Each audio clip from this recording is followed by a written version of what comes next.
Hey guys, and welcome to my YouTube channel. This is the first of many series that I want to do with interesting people, vlogs about myself, and more. I used to do these before everything was censored, and I want to bring them back. As you guys know, I also have the other channel with Bella.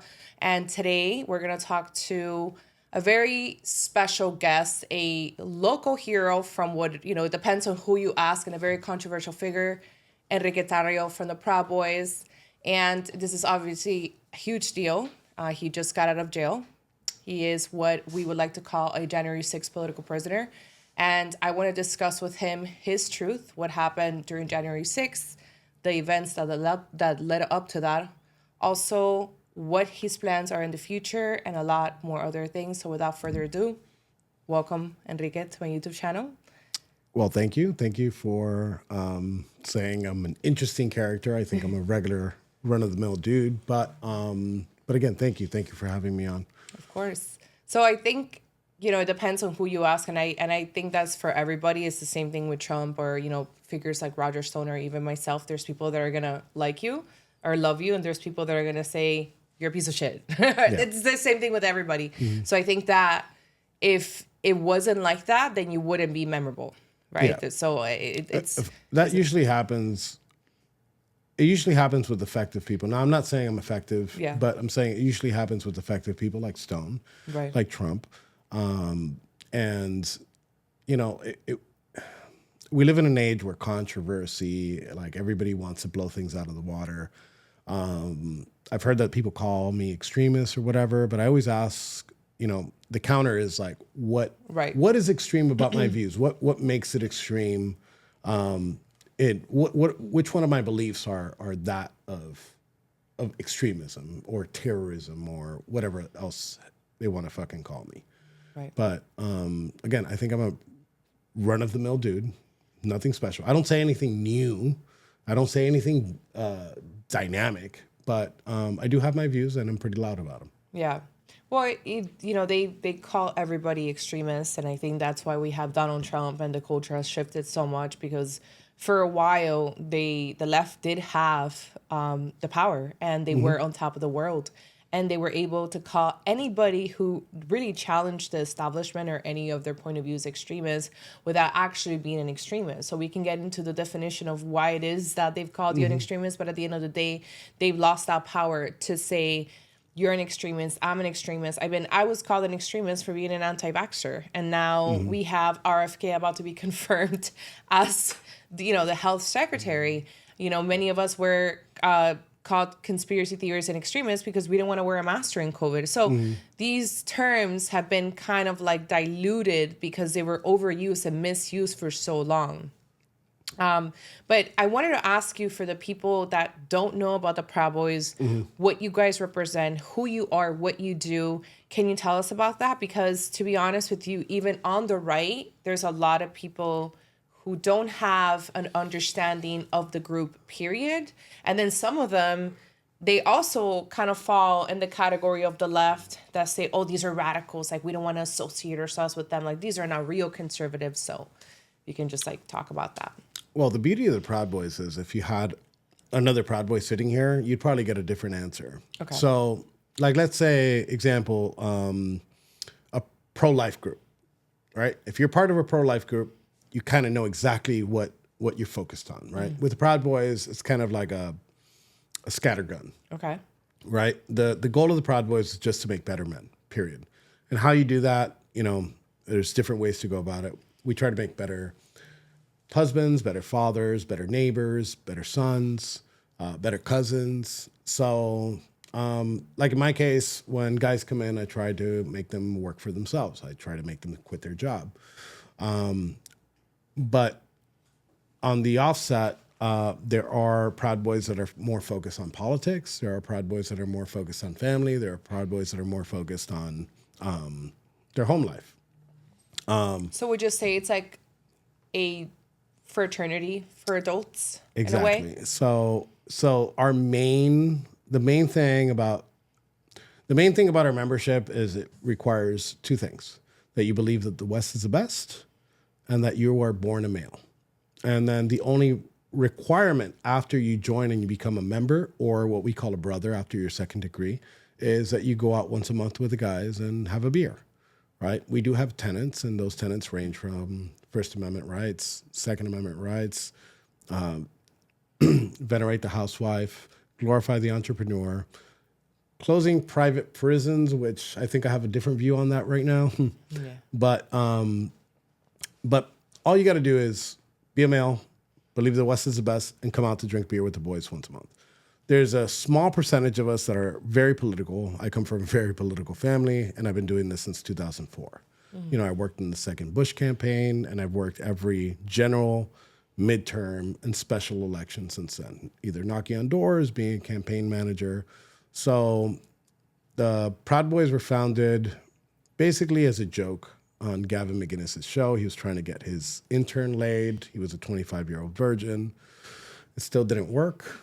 But Gavin ran the organization for about 2 years, and then he stepped down, and then we had elections, and the guys voted me in as chairman. Now, I did take, since I'm a very political person, I did take the Proud Boys in a more political direction, you know. And ever since then, that's what we've been doing. Now, the guys, ever since they've arrested all the leadership of the Proud Boys again have shifted focus to more internal, to focus more internally and focus on the family. But they're still going out and doing like protesting, like Drag Queen Story Hour. Okay. We're still doing like school board things, like stuff at a local level. Are you still the chairman of the Proud Boys?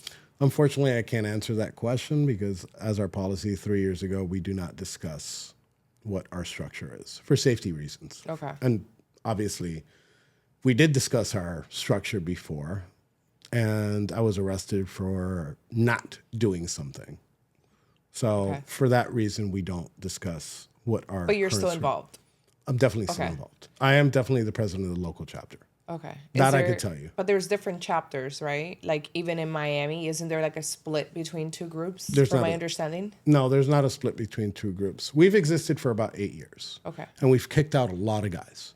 And over the years, if you kick out so many people, right or wrong on our end, you know, those people feel like they've been wrongly removed from the organization. Mm-hmm. When you have enough of those people and they communicate, they wear our black and yellow Fred Perrys and they show up to places. I'll give you the prime example. Before I got pardoned, in order to maintain, my number one priority is get the guys out of prison. Mm-hmm. I instructed the guys not to show up anywhere on Inauguration Day. A group of these Proud Boys showed up in D.C. and they marched down the streets. Now, they didn't do anything wrong. This inauguration. Okay. They didn't do anything wrong, but we gave specific instructions not to go out. And that becomes a problem when you parade and you pretend to be one of us, because then we don't have control over our own organization. We have the right to say who's a member or not. And the way that you distinguish whether that group is part of the Proud Boys is you go to our website, a website that we've had since inception, since 2016. It's proudboysusa.com. If the chapter's not listed there, they are not a real entity. Got it. Okay. So, and it's not recognized at a national level. I've heard people say, well, they're autonomous chapters. There are autonomous chapters, but they are within the bounds of the organization as a whole. Right. Why do you think you, not just you, but the Proud Boys have such a bad rep within the media? And I would say it's for both the left and the right. What do you think that is? So I'm actually proud of that you say, that we have this bad rep with the media. I'm not worried about what the media tells me. I've never worried. If I did that, I would lose sleep every day. Yeah. The reason why they talk about us negatively is because we're rough around the edges. We cuss like sailors. It's actually really difficult not to cuss during this, as much as I want to during the show. I'm a woman and I cuss a lot, I would say. So when you go out and you protect Trump supporters, it doesn't look pretty. Right. We make self-defense look like assault. Right. You touch a Trump supporter and we are going to do 10 rounds in 2 seconds. Yeah. And can I just say that for the viewers that I experienced that in November of 2020, and I would say December also December. Yes. But I think the worst assault that I personally remember was in November of 2020 when we went for the Million MAGA March. Not Stop the Steal. No, it wasn't Stop the Steal. It was the Million MAGA March to protest the stolen election. Yes. And we were actually going to go march to the Supreme Court. That's what it was about. It was going to the Supreme Court, asking the justices to please overlook these cases, etc., try to overturn the election or whatever. And, you know, we go, everything's peaceful. I remember there was like even a monk like marching with us. I have the video. Yes. Everything is perfect. It's a beautiful day in Washington, D.C. And as the night starts falling, Antifa comes out to be Trump supporters. And they always want to be the weak, right? So they see the old couple, they see the younger couple, they see the woman with children. Yes. And there's still images, videos everywhere of these Antifa members assaulting Trump supporters. And I clearly remember I couldn't go to dinner with my friends. So we stayed like basically locked down in our hotel. And I remember you guys were having dinner. We're at the monument or somewhere when you guys were called to come defend the Trump supporters that were being beat up by Antifa. And the cops, of course, they're all liberal cops for the most part. They don't do shit. They're just staring and standing down and not doing anything, which is when the Proud Boys come. A couple of them called me to help. You know, and I just wanted to share that because I was there for that interaction. And that night in December when you were there, also, right. 4 of our members got stabbed. Right. Also that. But also I want to be like honest. Yeah. So the president had mentioned us in a debate, and he said, "Proud Boys, stand back, stand by." Yeah.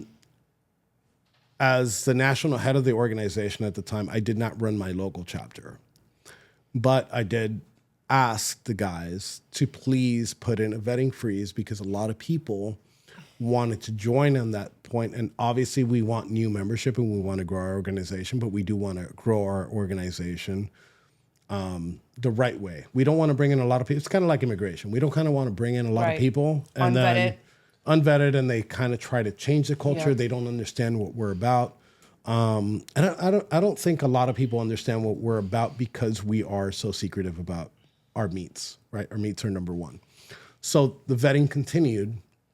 And I prided myself, before December 12th, I prided myself in I would get all my guys home and no arrest. They weren't hurt. On December 12th, I failed. Yeah. Right. On December 12th, we had 4 of our guys stabbed. I saw a little bit of an aggressive posture, even though it was still defensive in defense. But I think there was a couple issues with that because we did have a lot of new guys.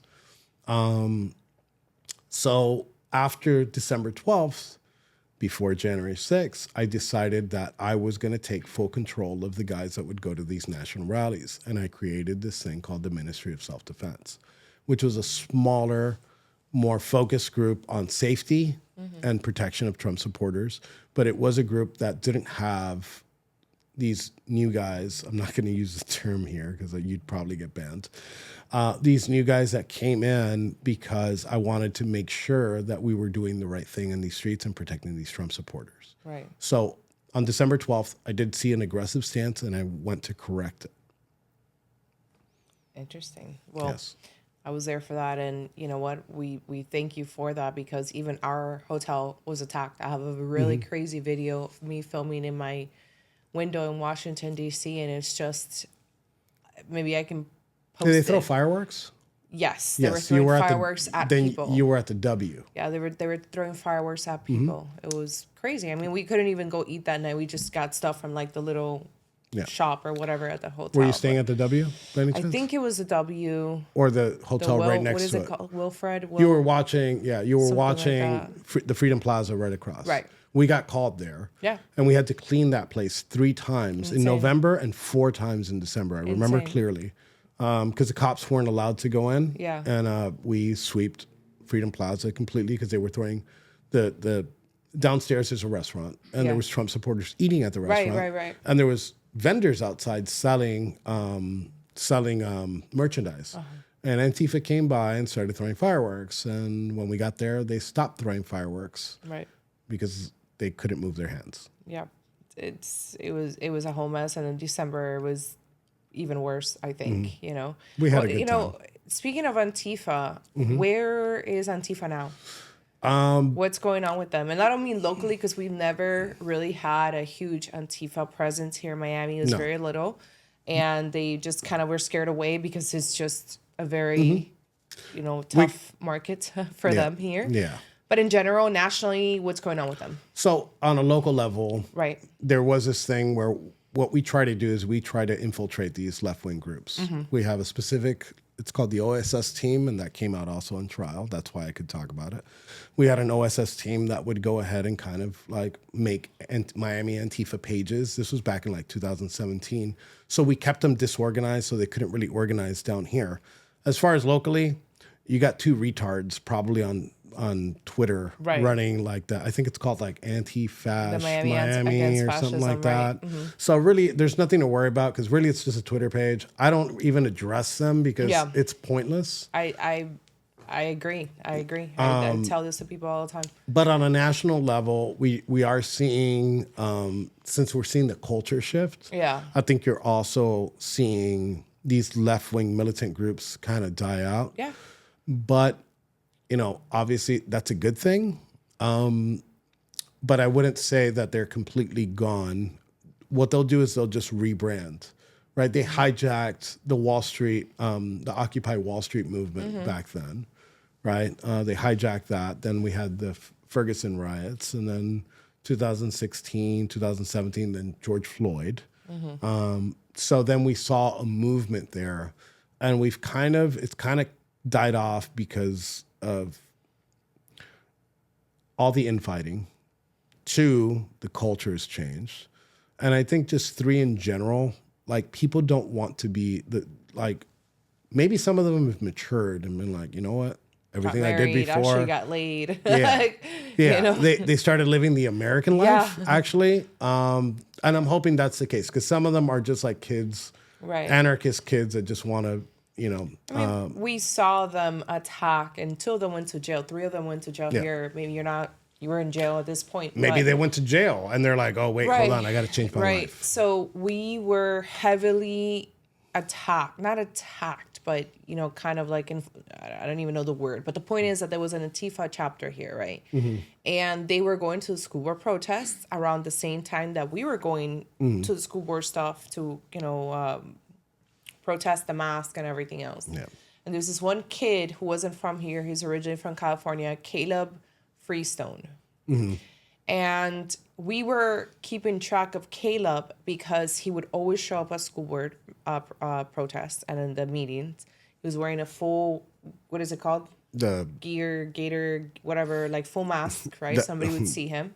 Oh, I can't say those words. And either. He would write down the names of the parents to later dox them in this Miami Against Fascism account. And this guy, Caleb, had a few incidents of different little stupid protests and things that he was arrested for. When Roe v. Wade was overturned, he was a crazy person that climbed up this construction site in the crates and put a massive sign, like literally like the size of this wall, right? I don't even know how he got it done. That said, SOS, Biden, please help us, because they had overturned Roe v. Wade. I mean, it was ridiculous. Yeah. He goes to jail for that. Long story short is he ends up him and a group of other Antifa members end up vandalizing a few of the pregnancy clinics, a few of these pro-life clinics, including Heartbeat of Miami, which is in Hialeah.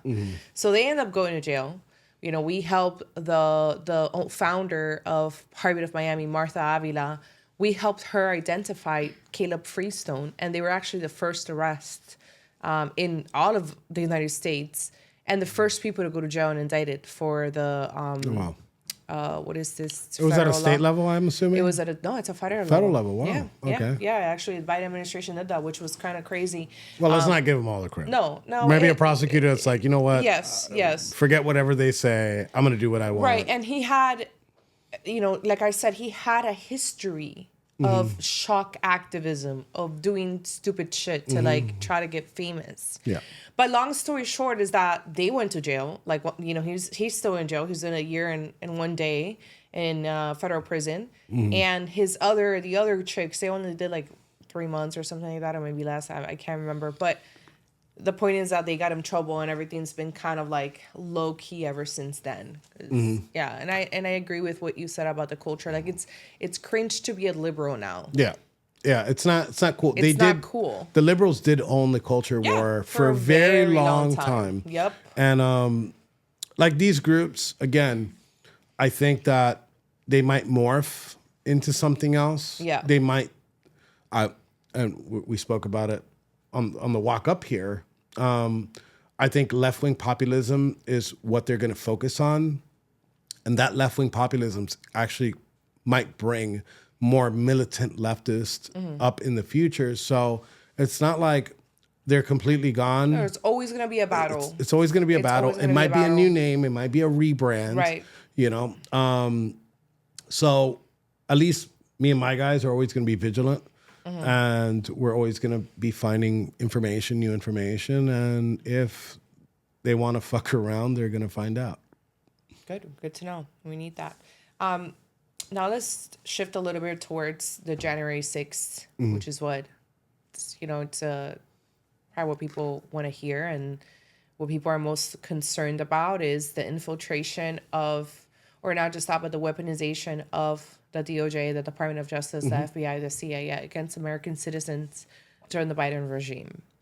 So, what were you charged with? Why were you charged? And why did you go to prison if you weren't even at January 6th? I think this is something that it's like, even my mom talks about it because she knows who you are. She watches the news. And, so many people have questions about this. Like, how could you be charged and then go to jail?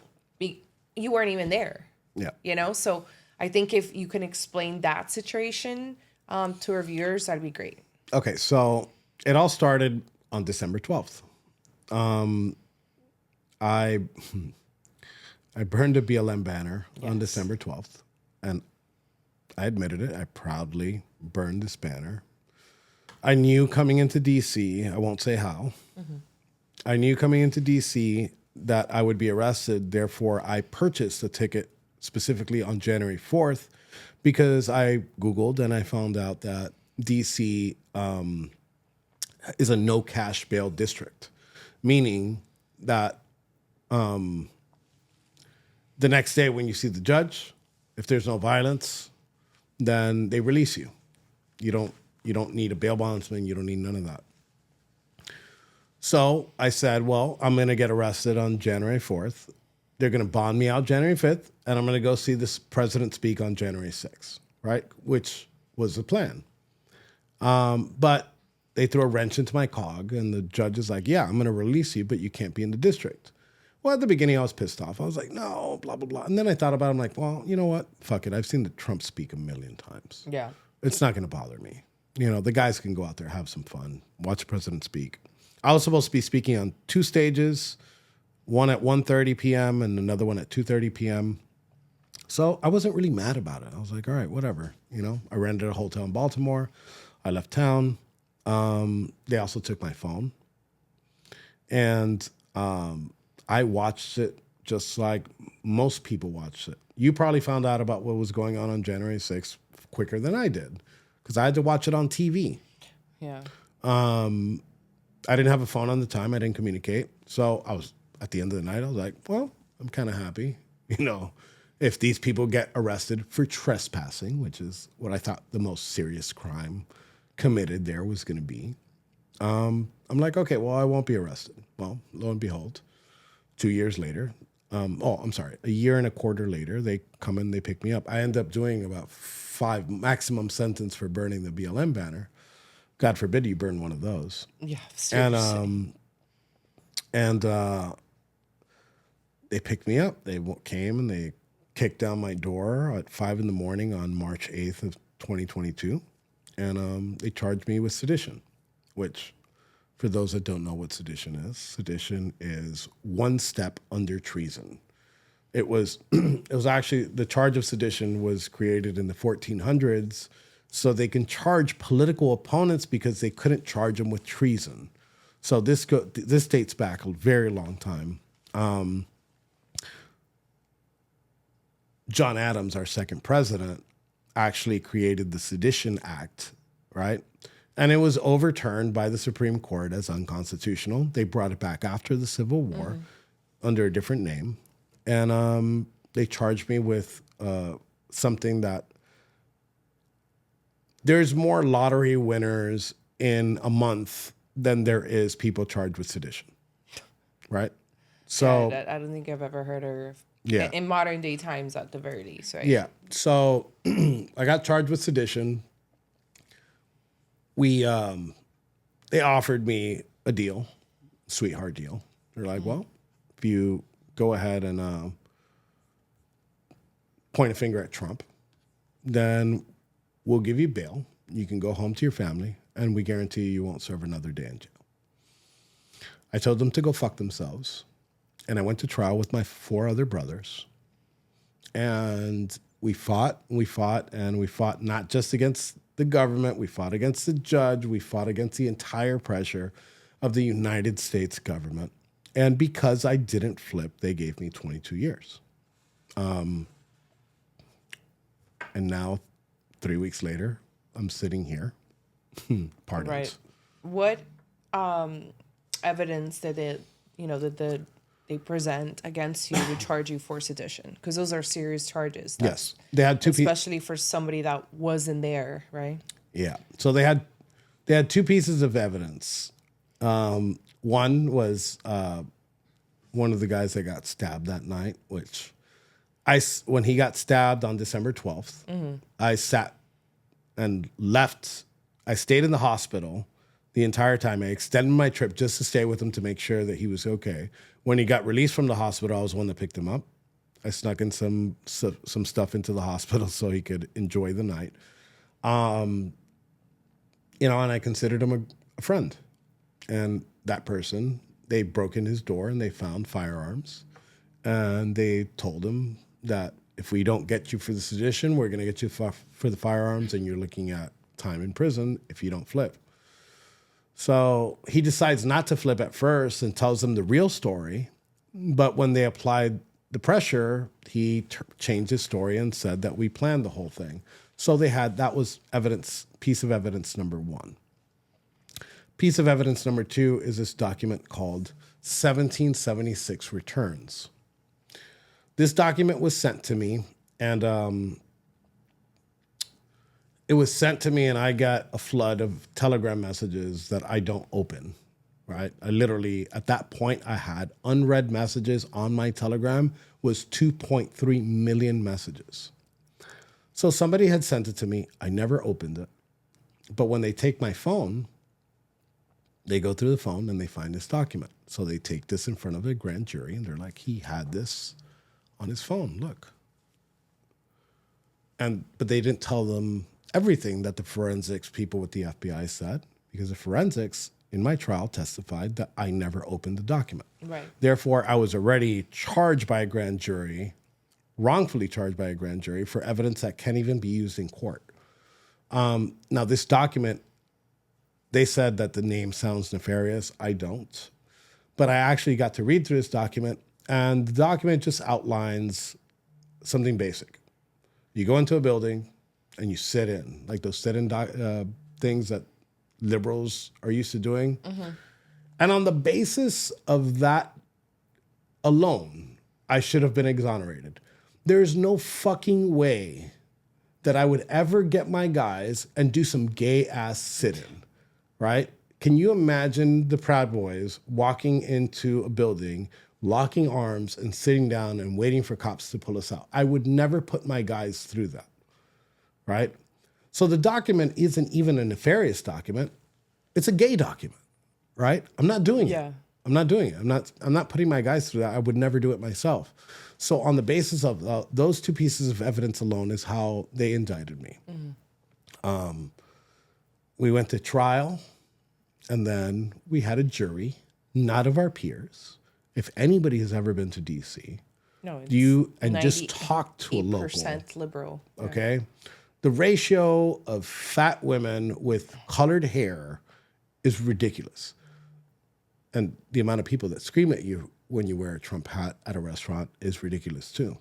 So the foreman in our jury, and he did not disclose this,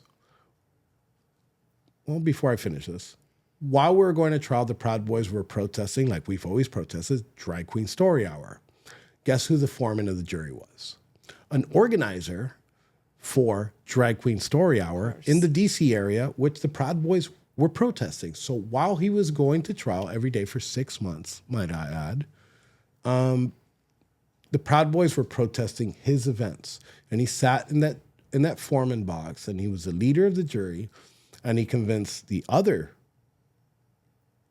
I think it was like 7 direct members, not supporters, members of the local DC chapter of BLM from a banner that I burned. And they put those people on the jury.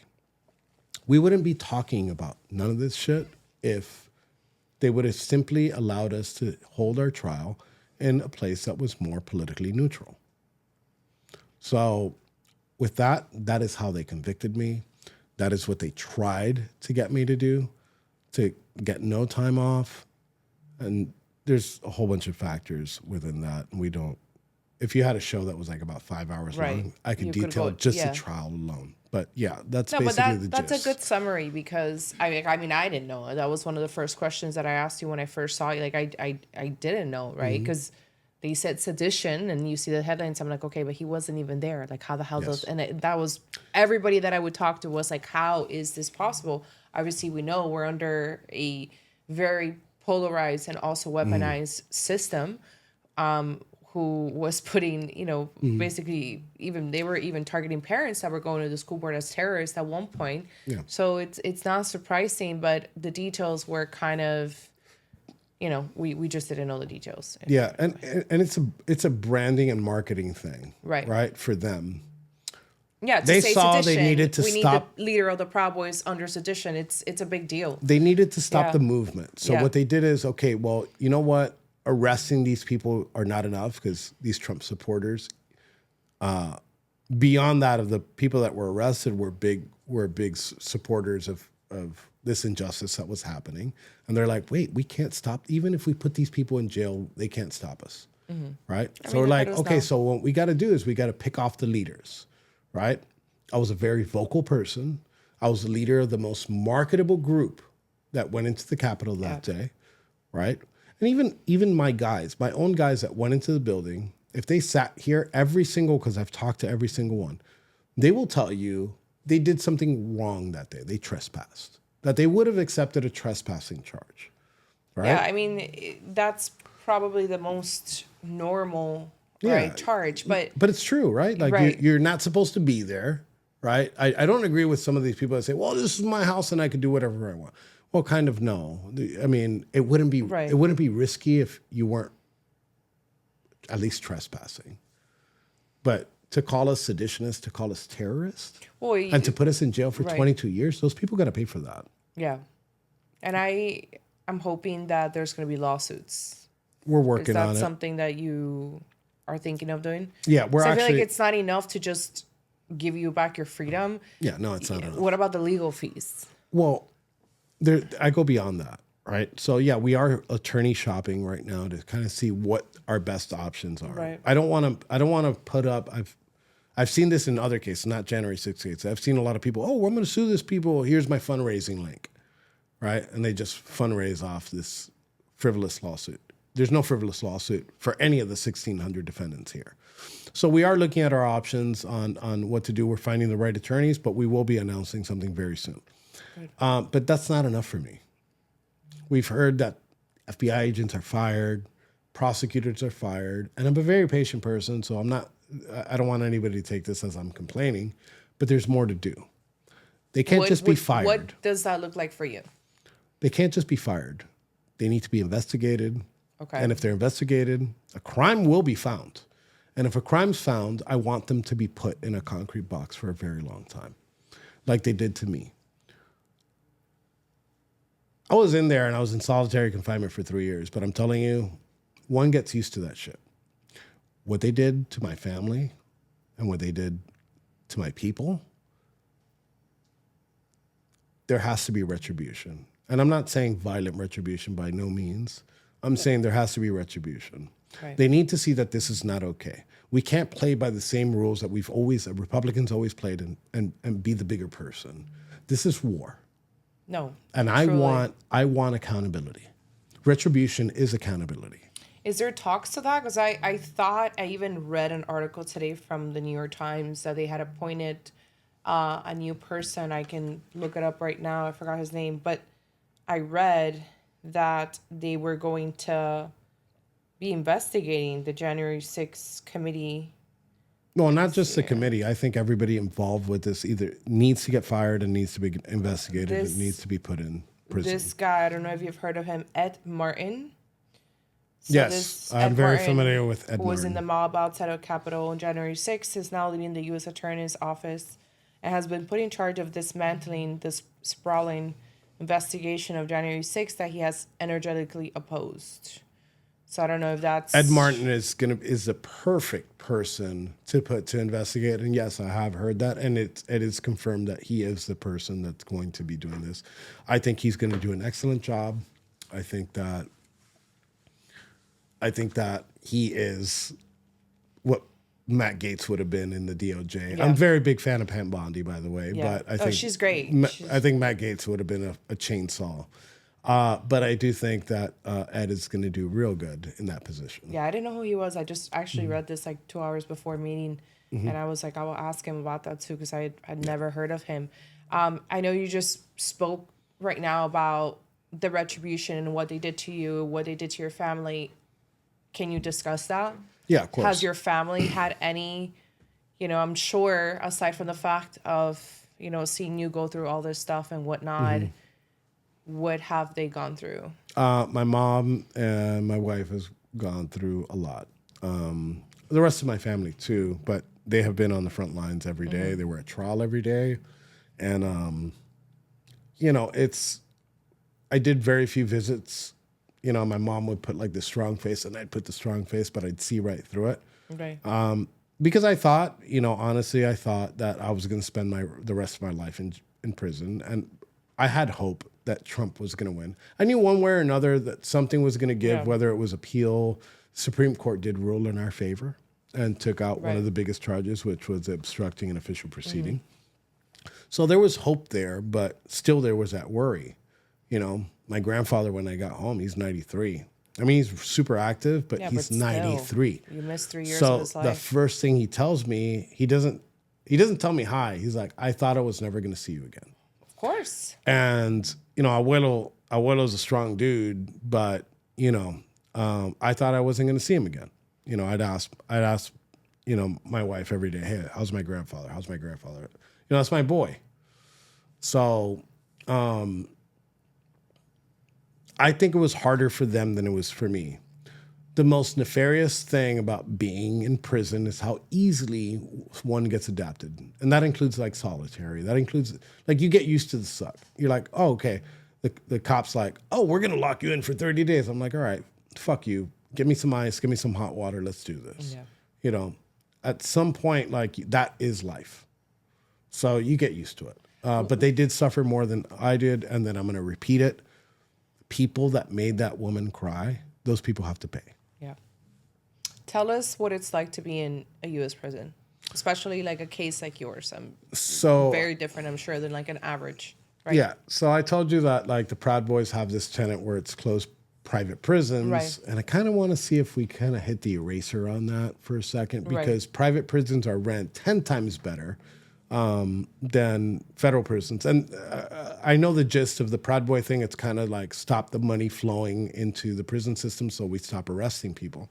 Right. We also believe in the ending the drug war too. So that's more of like a libertarian, stance. It's even if it's a libertarian stance, we're not a political movement as much as we are a cultural movement. Okay. Like everything that we have, all of our tenets are cultural. Our battles are cultural. Drag Queen Story Hour, you can't legislate your way out of that. That's a cultural thing. You can make it illegal. It doesn't matter. These people still want to touch kids, right? So what makes them want to stop touching kids? Well, raise them in a 2 fucking parent home. Right. You know what I'm saying? So it goes back to that. But the prison system, the way that the government runs it, it's insane. Like these people, I saw a man I was in USP Atlanta, and 3 doors away from me, there was this gentleman banging on the door and screaming that he was having a heart attack. These officers wouldn't come by. They didn't give a shit. They heard him. Well, the banging stopped. 3 hours later, an officer comes by, looks in his window, and then hits his button, and then the whole medical team shows up. Right. When they pull this guy out, was parecía una plancha de plywood. They dead. pulled him out. He was stiff, right? His knee was bent. They pulled him out. They put him on the stretcher, and he was dead. That's it. Nobody cared. They didn't. And they were talking. They were talking about what they had to do the next day. Oh, and how many hours you had to work, and their pensions, and all that bullshit. These people don't give a shit. The BOP. There was a lot of good officers in the BOP, Bureau of Prisons. Okay.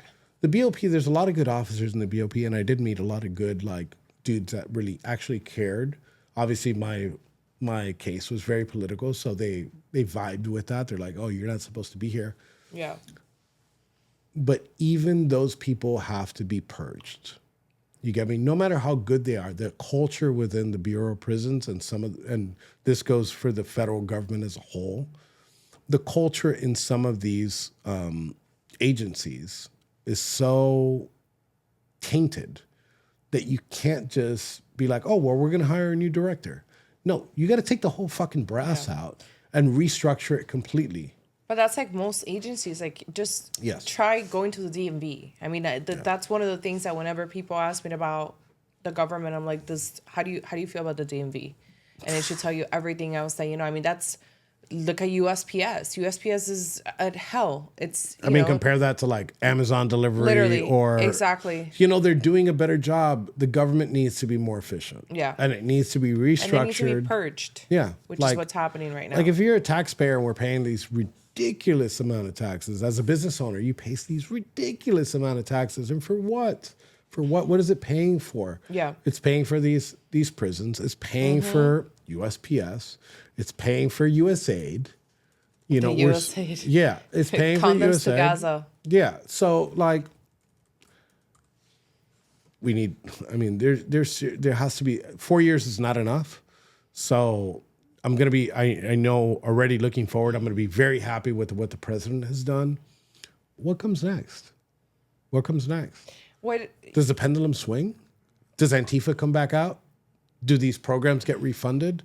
Because at the end of the day, there's 3 branches of government, right? We got the executive, but the legislative is the most useless branch, and it's Article 1.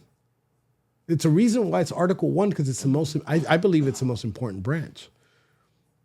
It's a representative of the people. And they're not doing shit. They're not doing shit. They don't care. They don't care. That's why on January 6th, that night, they asked me, well, do you feel bad what happened? No, I don't feel bad what happened. On January 6th, I have no sympathy for right those now lawmakers. that you came back. That what? I'm sorry? They asked you that January 6th when you came back in the recent interviews if you had any regrets about that day. They asked you that same day? They asked me that same day. Okay. They've asked me after, but my answer has never changed.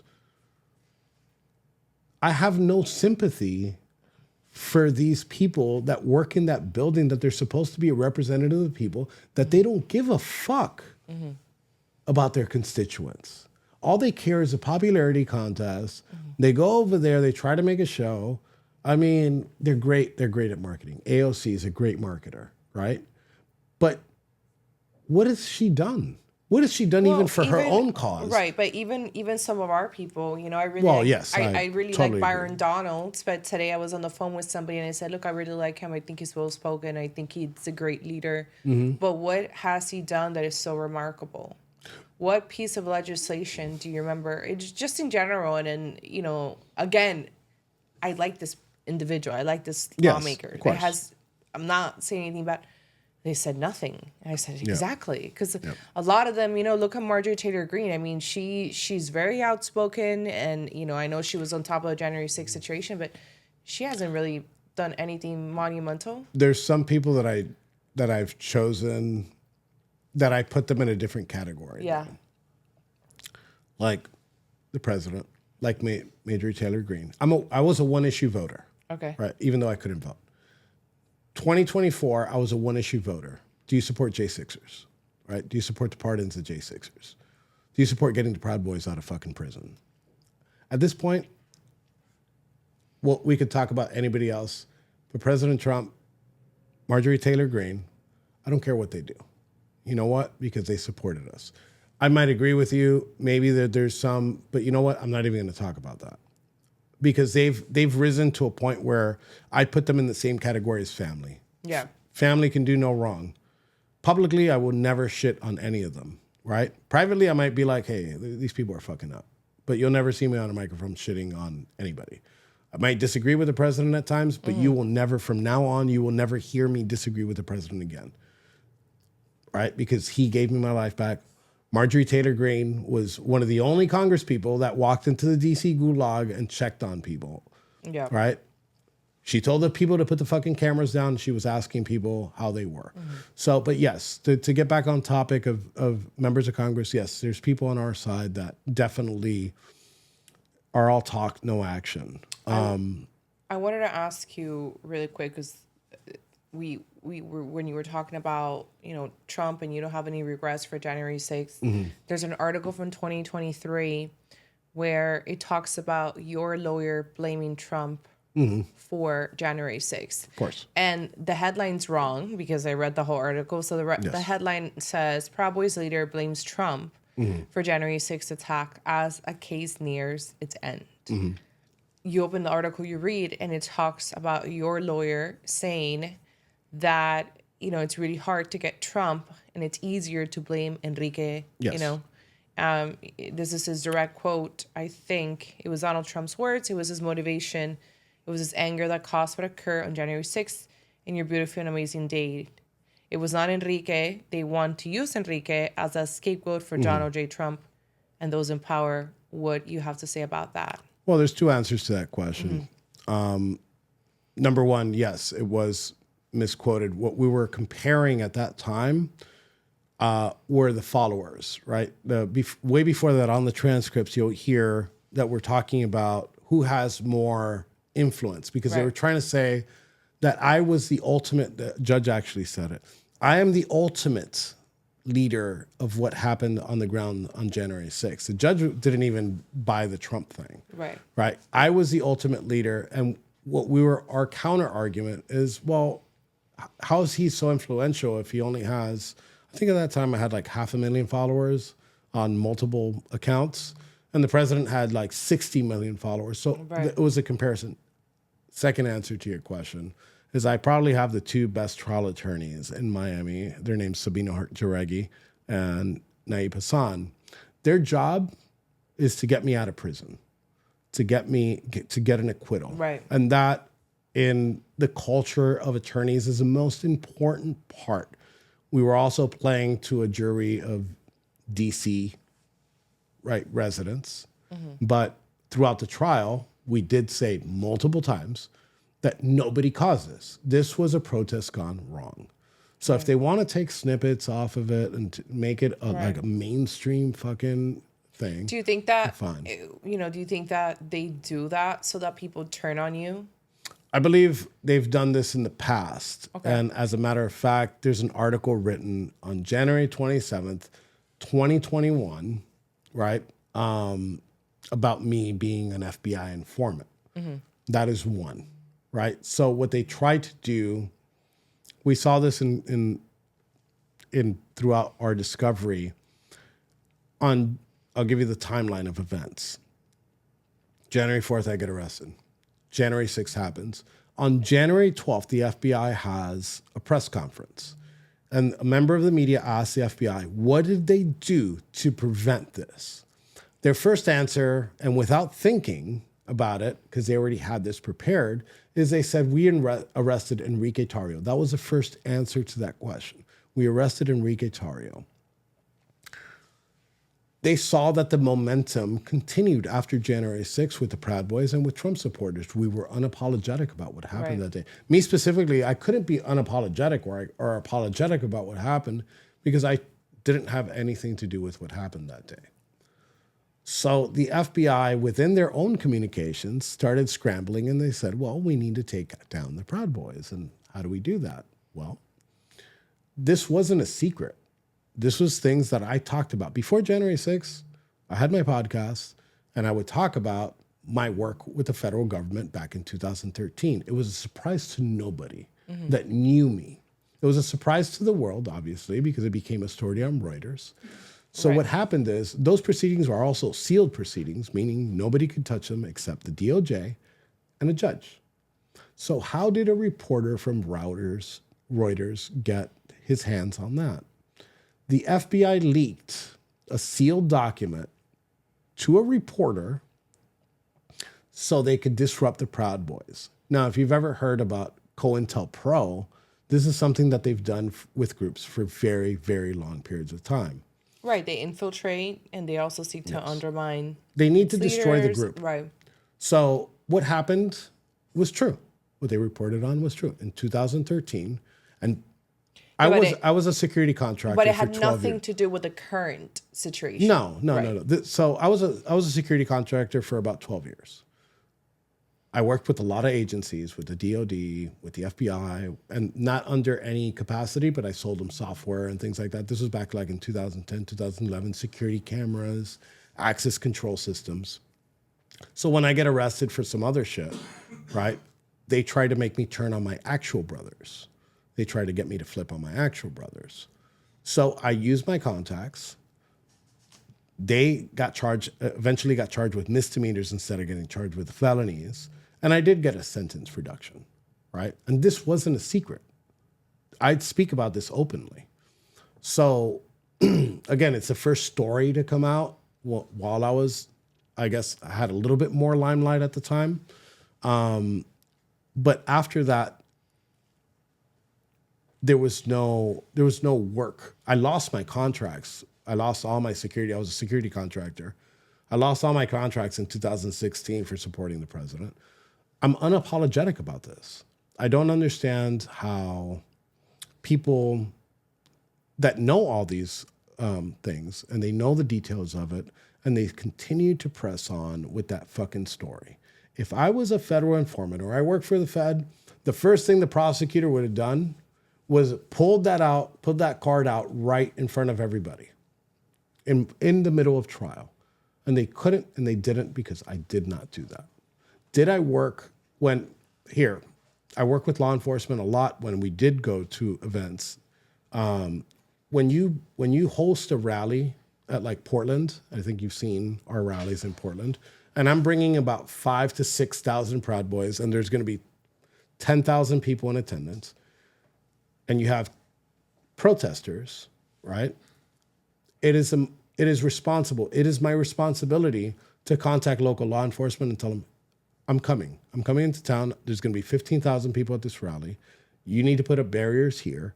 We're going to march through here. You need to protect us there. We did that in DC on that day, in November, in December, and January. That wasn't a secret. I would say it on my podcast after November and at the December rally. On my podcast, I said, well, police didn't fucking do their job, even though I was communicating them, telling them our movements. As a matter of fact, one of the police officers that I was working with, because he was going to go testify in my case and say, well, they weren't planning shit, the Biden regime arrested him, put him through trial, and convicted him in D.C. His name's Shane Lamont. So did that cause like a rupture within the structure, within friendships? Yes. So I feel like that was a big deal around here. And I'm not Yes. I'm not very friendly with, I just kind of keep to myself. But I remember just hearing a lot of like, Enrique's a Fed, Enrique's a rat, Enrique's this, da-da-da-da, etc. And, So what it happened? served its purpose in the very beginning. Okay. Right? It served its purpose where it was in disarray. Because a lot of the new members, here we go back to the people that joined after Stand Back, Stand By, right? remember, this happened. Stand Back, Stand By happened, I think, in September Of September 2020. 29th of 2020 Yeah. was when Stand Back, Stand By happens. All those people that had a problem with it are members that joined after the fact. So anybody that you hear say that, ask them, when did you join the Proud Boys? Because all the other Proud Boys knew. But it did cause a rupture and I think it was more of a power grab than anything here locally, because that article came out in January, and the issue started in June. But we kind of put things back together. We're brothers and we fight all the time, and we kind of put things back together, and we booted out a lot of members, right? For many different reasons. So it did cause a rift, but we're still here. Yeah. We're not going anywhere. We've actually, right now we're maintaining our numbers, and we're still out there. So the FBI failed, and they failed miserably. We don't have a group that has like this top-down structure, like this militant structure. So that's why they were able to take out the 4 leaders of the Proud Boys, and our organization was able to continue. Right. So attempted it, but that's good. we're not going anywhere. Yeah. And what's next for you? What's next for Enrique Tarrio? I think right now I'm just going to take like a back seat and just kind of see the world and enjoy my family and enjoy my new freedom. I'm going to thank the president for that. I'm going to thank my family. I'm going to thank God that I'm here. I'm also going to thank the liberals that made this story so crazy and so unbelievable that I'm sitting here in front of you today.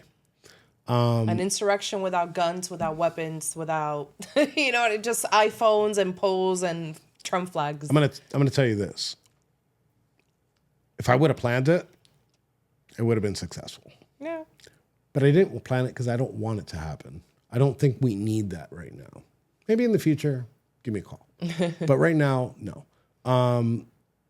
But what's in the future for me? I don't know. I'm just going to take a back seat. I'm going to enjoy life for a little bit. You have a newfound appreciation for freedom? Yes. The colors that I see things in are different. My passion is politics, so maybe I go in that direction one day. I don't know. Let's see. Yeah, we do live in a great city, but it is a city that has a lot of corruption. There's a lot of You guys have kicked ass. Let me tell you something. While I've been gone, you guys have done amazing things in this city. You've ousted the entire school board, literally, city council.